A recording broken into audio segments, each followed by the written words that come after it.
ministerie van OCW is een beleidsdienst voor de media.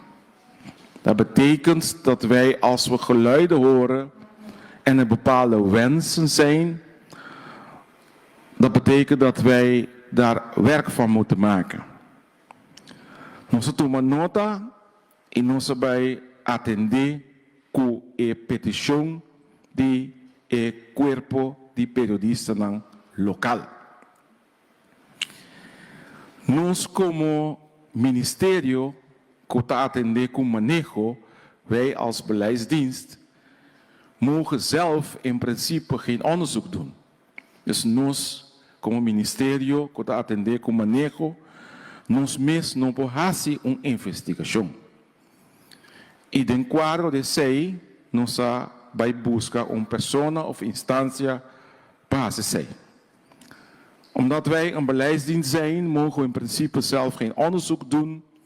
En dan zijn we op zoek gegaan naar een persoon of instantie die daar ervaring mee heeft. E assim, nós chega na persona Renskepin, que hasi uma investigação. E durante esse mês aqui, gedurende deze week, worden de resultaten van dat onderzoek gepresenteerd. Dus het resultaten van die investigação lo apresentar esse mês aqui. E me digo bisa, dit is pas het prele begin. Dus is aqui het início de processo.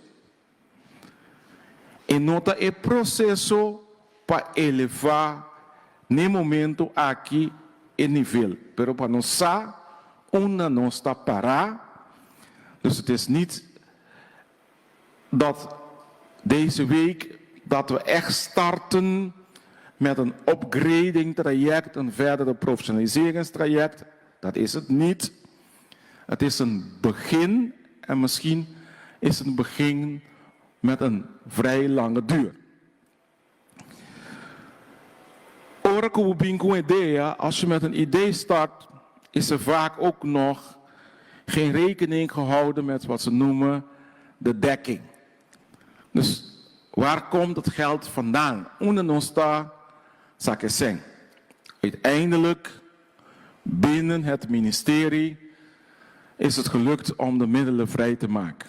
Om de start te maken. En we hopen deze week dat jullie een substantiële bijdrage kunnen leveren van welke stappen gezet moeten worden in het belang van jullie werk. Dus nog keer, durante die esima aqui, boso coinsa duna e lo que se llama e bouwstenen nang kikolotingu sosode paco futuro.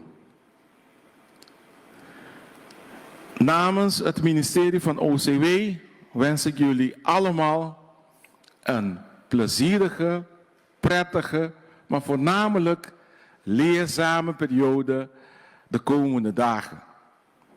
Probeer het beste van te maken.